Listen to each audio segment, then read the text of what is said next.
Let's see. And beautiful, we are live. Hello, I am Chelsea, and welcome to Space Chat. Uh, I'm going to start this off like I do with every Space Chat video by giving you a minute. Because we are completely live, this is just direct live to you.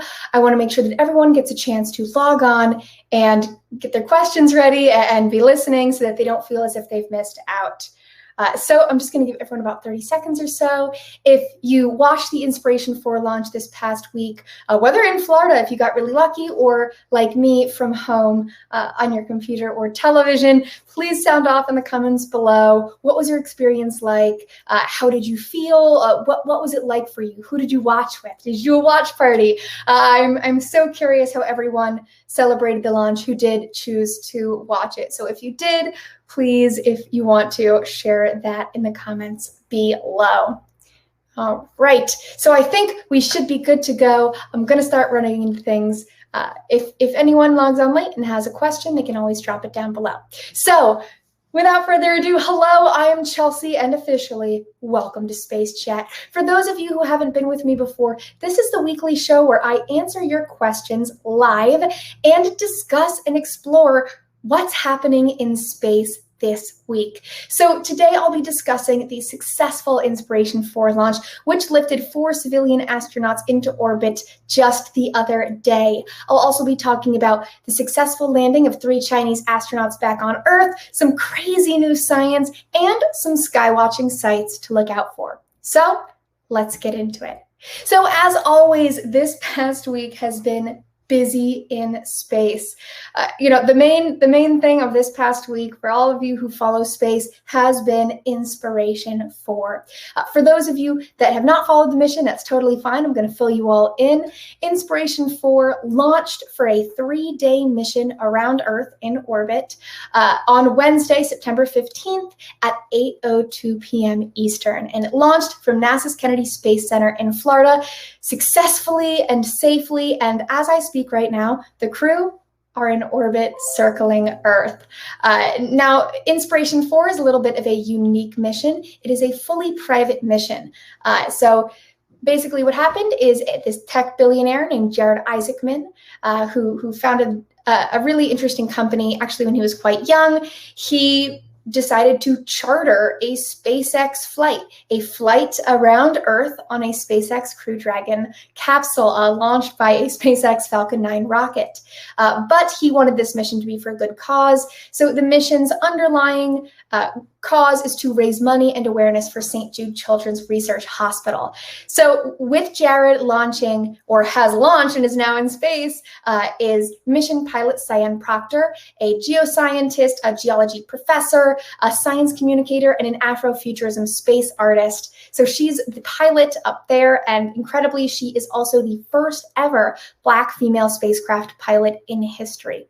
Also on board is Haley Arsenault. Haley is actually a physician's assistant at St. Jude and has such a strong relationship with the research hospital as she survived childhood cancer herself and was treated at St. Jude.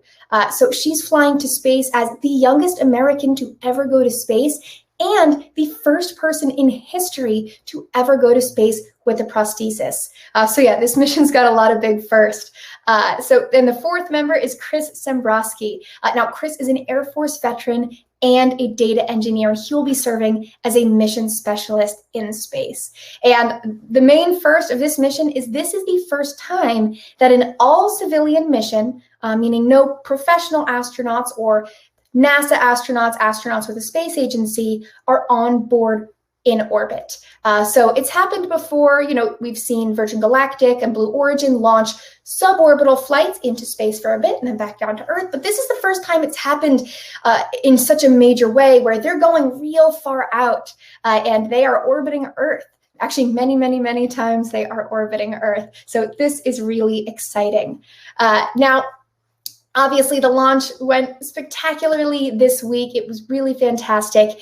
And since they have launched into orbit, the crew's been very busy. For these 3 days in orbit, they've got a lot to do. They recently revealed kind of a few more things of what they brought to space, which includes a ukulele, some art materials, and so much more.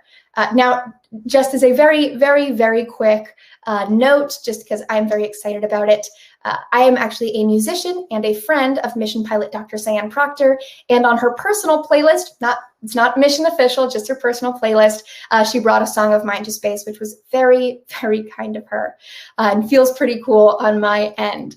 Now, today, the crew will be doing a lot of amazing things. They are expected to be making a call to the kids of St. Jude, which is really, really amazing. And we're expecting a few other things as well, though I cannot reveal those yet. Now, I recently spoke with Haley Arsenault before she flew to space, and she told me it's going to be so much fun for our kids to see somebody who is in their same shoes getting to grow up and accomplish their dreams, and then knowing that they can do the same. Which is a really amazing mission, a really amazing message that she is sharing. And directly, she was in those kids' shoes at one point in time, being treated at St. Jude, and now she's getting to talk to patients at St. Jude from space as an astronaut, which is just so special. Now, the crew is not all fun and games. It's not all ukuleles and calls. They're doing a lot of science on board, a lot of research. They're going to be doing a lot of research into human health, into how being in space can affect the human body, which can have a lot of really great implications, obviously, for space travel, but also for back here on Earth and how we understand human biology. So they're working with researchers at the Translational Research Institute for Space Health, or TRISH, at Baylor College of Medicine. They're working with a team at Cornell Medicine in New York City, and they've designed this amazing medical research protocol for the flight. They're going to be measuring fluid shifts, recording ECG activity, taking blood oxygen levels, heart rates. They're going to be doing ultrasounds, all kinds of really amazing things. They took some of these samples and some of this data before the flight. They're going to be doing it during the flight, and then we'll do some follow-up after to see what really changed when they went to space and what happened when they came home. Did things go back to normal? What happened there? Now, Mission Medical Officer Haley is especially excited, I think, being a physician assistant. She actually said during a recent briefing, "I'm so excited about the medical research that we're going to be doing on this flight." So clearly, she's excited, as many of us here on Earth are. Now, Inspiration4 is clearly big news this week, as they are still in orbit and we are still waiting to hear news of exactly when they might splash down back on Earth. But it's not the only thing that's been happening in space this week. Yesterday, after 3 months in space aboard Tianhe, the first module of the in-progress Chinese space station Tiangong, 3 Chinese astronauts of the Shenzhou 12 mission returned to Earth. Now, China plans to launch 2 more modules like it to connect them and make a 3-module space station that will orbit Earth. It's not going to be quite as big as the International Space Station. It'll be actually just 20% as massive once it's fully completed. Now, during their 3-month stay in just that one module, I wonder how comfortable that may have been. Maybe very, I don't know. I've never been to space. The astronauts, they took amazing images of Earth. They worked on a variety of scientific experiments, performed 2 spacewalks to work on the growing space station, and so much more. And above all, they are safely back on Earth.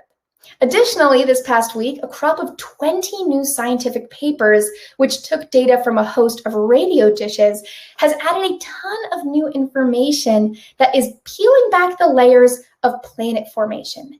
And this research is giving scientists a better idea of how planets might actually form, and in turn, how life might originate in the universe, which could, of course, help us to better understand life on Earth, but potentially also life outside of Earth.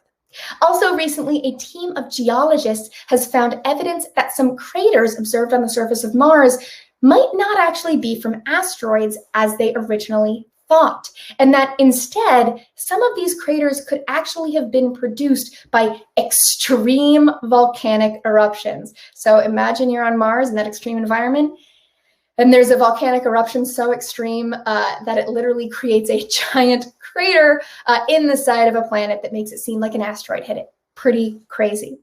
Now, lastly, for all you sky watchers, this week will be a spectacular time to look at Saturn and Jupiter near the moon. As the moon shines in a waxing gibbous phase, you should be able to spot Saturn just above and to the east of the moon, and Jupiter farther out to the east from the moon. And we've got some great pieces on space.com that give you a little bit of a better visual if you're having trouble finding them in the night sky. So, taking a breath, that is all that is new this week that I have time to talk about. Now I turn it over to you. This is my favorite part of Space Chat, where I stop doing my spiel and I start answering your questions. So if you have not gotten the chance to ask a question yet and you would like to, whether it's about anything I talked about or anything space or science at all, please feel free to drop those in the comments below. And as always, I will get through as many of them as humanly possible. So take a sip of water, talking a mile a minute, and let me see what your questions are. All right. Okay, questions from YouTube. Do you know why is time different when humans are in space and on Earth?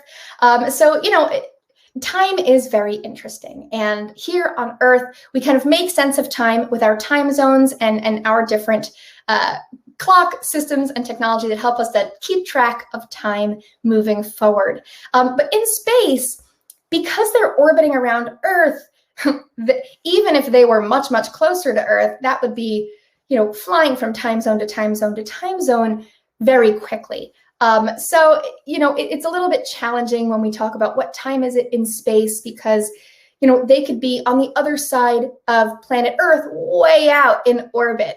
Time is definitely weird when it comes to space. I'm not going to get into space time with this, but yeah, it's a little bit challenging. I'm curious how it actually feels for the astronauts, because jet lag is pretty serious. Just jumping one time zone to another here on Earth, I can't imagine circling Earth for all of that time, so many times going around planet Earth, and then having to deal with that back home. Must be pretty wild. Okay. AJ on YouTube asks, is the spacecraft fully automated at the moment? Yes. So as I mentioned, the mission has a pilot, Dr. Cyan Proctor. However, like most, if not all modern day crewed missions to space, the spacecraft are designed to be automated, to be able to fly themselves, at least to an extent. However, the entire crew had to go through extremely rigorous training to be able to understand every aspect, the complete ins and outs of the Crew Dragon spacecraft. Because yes, it is automated, but you just never know what's going to happen in space, launching to space, and then coming home. Launching to space is a little bit risky, but it's just as risky to come home from space, come through our atmosphere and land.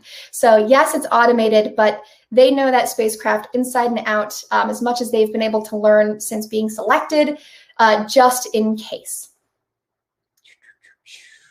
Yeah, there's some interesting ones. All right. Savindu asks on YouTube, how much does it cost? So this mission is a little bit different from missions you may have seen from Blue Origin or Virgin Galactic, where they are testing their suborbital vehicles that they hope they will be able to sell tickets for in the future, that you might be able to purchase for a certain amount of money a future ticket to fly to suborbital space with one of those types of companies. However, this is not a mission that really worked that way. There is one seat on the mission where the person sitting in the seat originally donated a ton of money to St. Jude and then was selected among many who donated money to St. Jude for the seat, but they actually ended up giving the seat to their close colleague, Chris Zimbrowski, who did also donate money. But so it wasn't the type of thing where people could, purchase a seat as a tourist in any kind of transactional way like that. It was more of a contest in which each person in a seat kind of got to their seat in a totally different way. But that's a good question. All right. Ismail asks an interesting question on YouTube. I'm a little worried if Haley gets exposed to space radiation. Since she's a cancer survivor, is she at extra risk? I cannot say definitively if she is or is not at extra risk. However, I am very certain that they have taken all of the precautions necessary to ensure that she will be as safe as possible during this flight. Now, all the astronauts on board for months have been training and have been briefed on the risks that are present with spaceflight. There is no way to fly to space and back and have it be completely 100% guaranteed safe. And as a matter of fact, the research that they're doing is to help us better understand, well, at this distance from Earth, how does all of this affect the human body? And so that's kind of going to help future astronauts better understand, and future space agencies and companies better understand how to protect their astronauts. But I do know that SpaceX is taking all of the precautions possible with Haley, and that she fully understands the situation. But that's a really good point. All right. I'm not going to answer questions about how they're going to use a toilet. I assume you've used a toilet before. You probably have an idea of it. All right. Let's see. All right. Kiara on YouTube asks, do you know exactly when Inspiration4 will return, and can we watch it? You should be able to watch it. SpaceX will have a live stream, but exactly when that will happen, I cannot say. I know that it will be over the weekend. I know that much, but that is really as specific as I can get right now. All I can say is stay tuned at space.com. We have a live updates page, so as soon as that information is released, because we just do not have it yet, as soon as that information is released, I will be posting it to our live updates page, and we will also be writing about continuing mission updates so that you have all of that information. And if you want to watch them splash down, that you are able to do so. Okay. All right, Francisco, do you think that the European Space Agency might one day use SpaceX? So this is an interesting question. NASA and SpaceX have worked together on a number of missions. Now, this was a fully private mission, but it did launch from a NASA flight facility. And there are previous missions in which SpaceX and NASA have collaborated in other different ways. So it's interesting. I mean, SpaceX is a US company, and they do have a relationship with NASA. But it is interesting to think how companies from all over the world might work with different space agencies from different countries, and what that might actually look like. Really interesting question. Okay. All right, Carl, is this a pre-flight plan? Since civilians are not actually operating the spacecraft, right? So they are civilians, they're not NASA astronauts. However, they've gone through intensive SpaceX astronaut training and were fully certified by SpaceX to be capable of flying the spacecraft and directing it if the automated systems no longer worked. So, this isn't the only mission where Crew Dragon has been automated. This is how the vehicle has been set up for streamlining and crew safety and a million other reasons. However, the crew is capable of taking manual control if that is needed. Hopefully everything runs smoothly and it is not necessary, but they are very, very trained. Okay. All right. Muiza on YouTube says, what do they want to achieve in space? It's a great question. A lot of people are, dubbing this among the billionaire joyrides. But I think that, while you could certainly find criticism in some flights, to space, how they're funded, etc., I do believe that this mission is setting out to accomplish some very tangible and some very important things. So, off the bat, the mission is hoping to raise $200 million for St. Jude.